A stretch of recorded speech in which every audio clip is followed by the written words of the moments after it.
ஒரு அழகான கிராமத்து வீட்டின் தோட்டத்தில் ஒரு தக்காளி செடி இருந்தது. நன்றாக கவனித்து வளர்க்கப்பட்டதால் அதில் நிறைய தக்காளி பழங்கள் காய்த்து பழுத்தன. ஒரு நாள் மாலை தோட்டத்து உரிமையாளர் தோட்டத்தை பார்க்க வந்தார். அம்மா, இங்கே பாருங்கள். இந்த தக்காளி செடியில் நிறைய தக்காளி பழங்கள் பழுத்துள்ளன.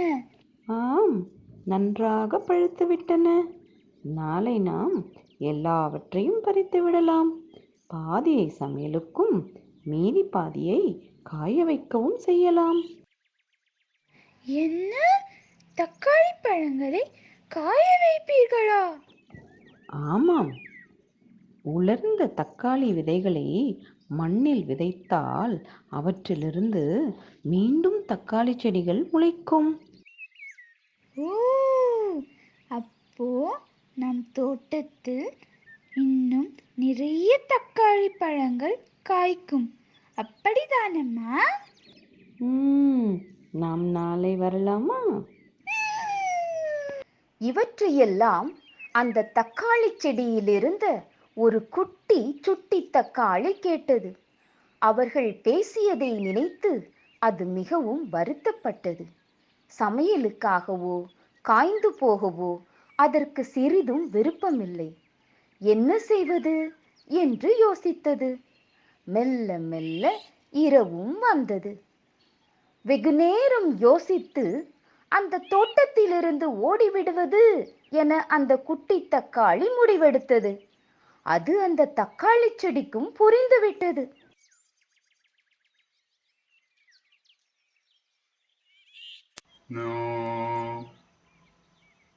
போகாத குட்டி பையா. ஆனால் யார் வார்த்தையும் அதன் காதில் விழவே இல்லை.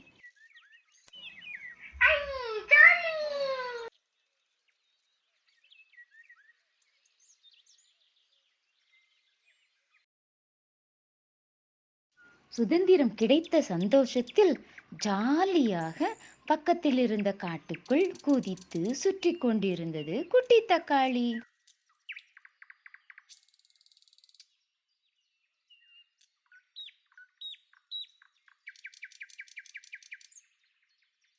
மெல்ல மெல்ல மறுநாள் இரவும் வந்தது. காட்டினுள் குட்டிக்கு பயமும் வந்தது. திடீரென்று ஏதோ குரல் கேட்டு திரும்பிய தக்காளி தன்னை ஒரு ஓநாய் துரத்துவதை அறிந்து தலைதெறிக்க ஓட ஆரம்பித்தது. ஓடிய வேகத்தில் கீழே விழுந்து மயங்கியது குட்டி தக்காளி. ஓநாய் இருட்டில் மறைந்தது. திடீரென்று கருமேகங்கள் சூழ்ந்தன. மழை பொழிய ஆரம்பித்தது. மழை துளி மேலே பட்டதால் எழுந்து அமர்ந்தது குட்டி தக்காளி. உடம்பெல்லாம் காயம், மனதில் ஒரே பயம். எங்கு செல்வது என்றோ எதற்காக செல்கிறோம் என்றோ அதற்கு தெரியவில்லை. மழை விடும் வரை நன்றாக யோசித்தது. தன் தோட்டத்திற்கே மறுபடியும் சென்று விடுவது என்று முடிவெடுத்த குட்டி தக்காளி மெதுவாக வந்த வழியே நடக்க ஆரம்பித்தது. மறுநாள் விடியும் வேளையில் அந்த குட்டி தக்காளி தன் தோட்டத்திற்குள் மறுபடியும் நுழைந்தது. குட்டி பையா, வந்துட்டியா?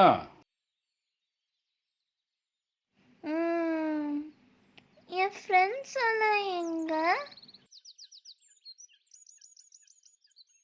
அவங்களையெல்லாம் தோட்டக்காரம்மா பறிச்சிட்டாங்க.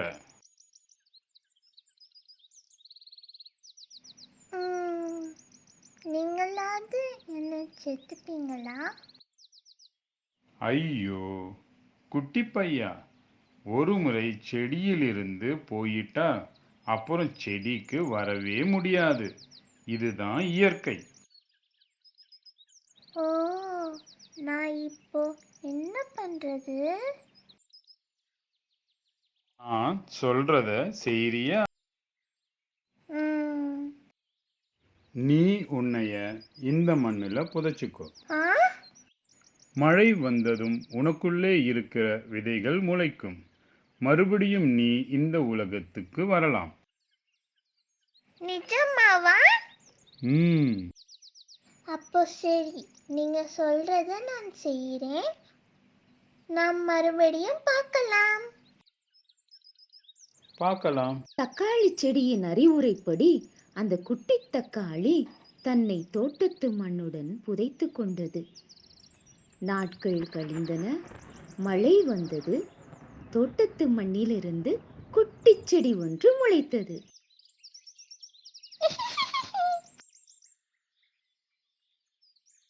இயற்கையை குட்டிப்பையா, யாராலும் மாற்ற வந்துட்டியா? முடியாது. ஈஸியாக இருக்கிறது என்று இயற்கைக்கு முரணான வழியில் சென்றால் அது நமக்கு துன்பத்தை தான் கொடுக்கும். குட்டி தக்காளிக்கு கிடைத்த இன்னொரு வாய்ப்பு மனித வாழ்க்கையில் அனைவருக்கும் கிடைக்குமா என்பது சந்தேகமே. எனவே கஷ்டம் பார்க்காமல் கிடைக்கும் வாய்ப்புகளை பயன்படுத்திக் கொள்ள கற்றுக்கொள்ள வேண்டும். பாய்.